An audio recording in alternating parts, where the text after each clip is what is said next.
We've all seen the standard fit girl glow up videos. They usually tell you they wake up at 4 a.m. in the morning, follow whatever diet is trending right now, and tell you to push yourself to exhaustion to achieve the same results they did. But a real transformation shouldn't be about punishment and even less about copying somebody else's routine. It's about working smart, respecting your biology and your body, and building habits that actually fit into your life. I completely transformed my physique, but I also transformed my mindset and even my energy levels by just stepping away from the fitness myths and focusing on evidence-based and, most importantly, sustainable strategies. So today I want to break down the 7 habits that took me from a place where I felt I was stuck to finally achieving my desired results and my fit glow up by learning to work with my body and not against it. Before we get started, if you don't know me,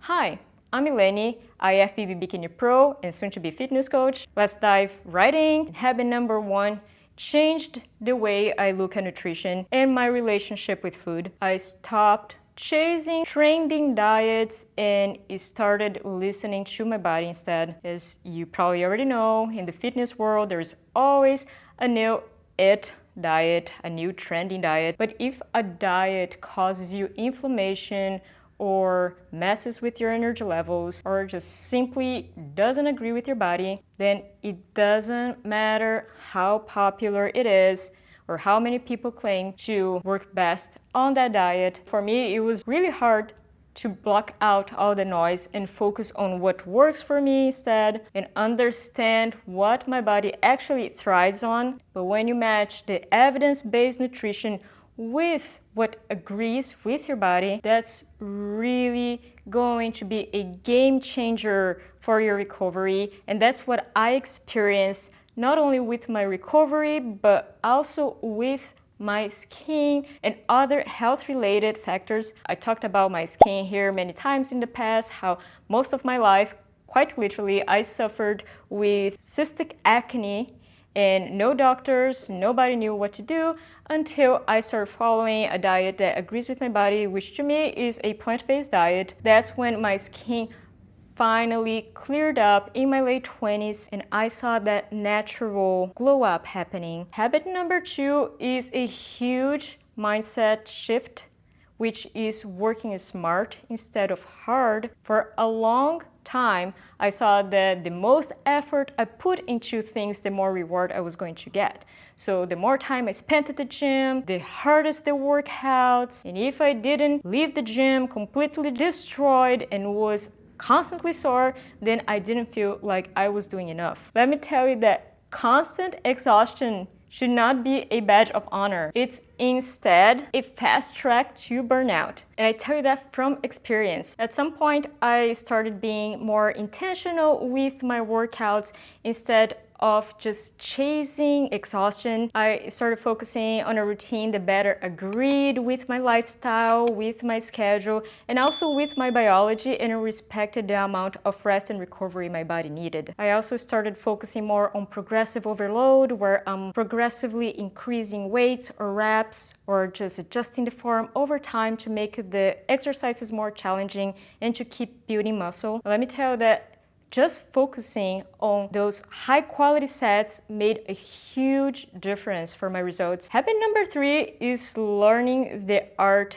of self-regulation. And I know that's easier said than done, but adjusting your workouts based on your available time and your lifestyle and your schedule, and also based on your energy levels, is so important. Life isn't linear as much as you want to treat it as that. Some weeks you have deadlines, stress, poor sleep, God knows. If you keep trying to force yourself to deliver 100% every single time, even if your battery is at 20%, you're going to end up having an injury or a burnout or both. Now I look at my energy as a daily budget. So if I'm feeling strong, I'll push myself. But on days that I'm not feeling my best and I'm feeling tired or I have something going on in my life, I'll take a step back and adapt. I'll make my workouts a bit easier that week or that day by dropping a few sets, lowering the weights, maybe focusing more on form, giving myself some grace. And I feel like learning to be flexible and to adapt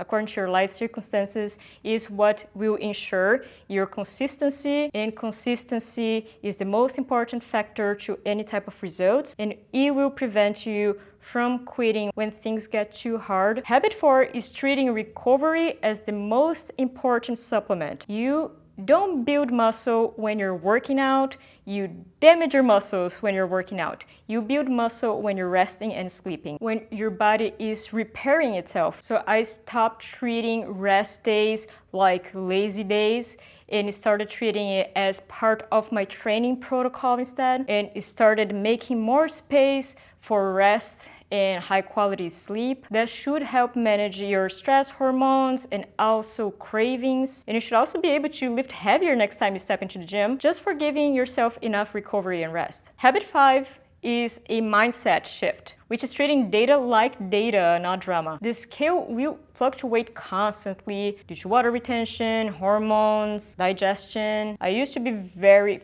fixated on the scale numbers and let it ruin my day or ruin my week, ruin my month. Now I try as much as possible to treat it like data points. So I try to look at the weekly averages, I try to track my progress at the gym, I look at how my clothes are fitting. So when you do your best to remove the drama from your fitness journey, then those bad days become data points and not really a failure, something that you can look at in the future and learn about your body and learn how to adjust and learn how to go about it. Habit 6 is learn to maximize my NEAT, or non-exercise activity thermogenesis, which is the exercise or activity that you do outside of your structured workouts, hitting a daily step goal or just doing home chores. We tend to put so much focus on that 1 hour that we put in the gym, and we tend to forget about the other 23 hours of our day, which plays a massive role in our metabolic health, but also our quality of life in general. For example, now I haven't been doing any type of structured cardio.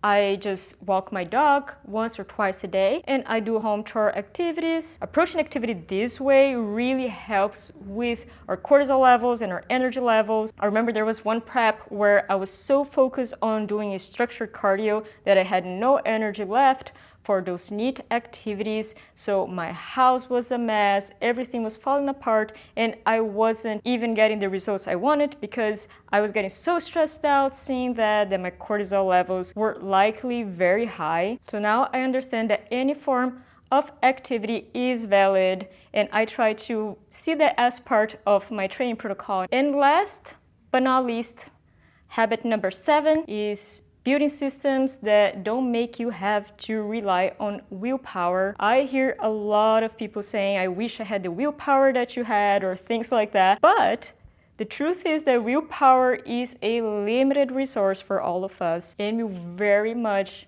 run out, especially if you're having a stressful, chaotic day. So every Sunday, I try my best to set up my environment for success. I make sure that my gym gear is ready in my bag for the next day. I ensure that my grocery shopping is done and that I have all the foods that I need.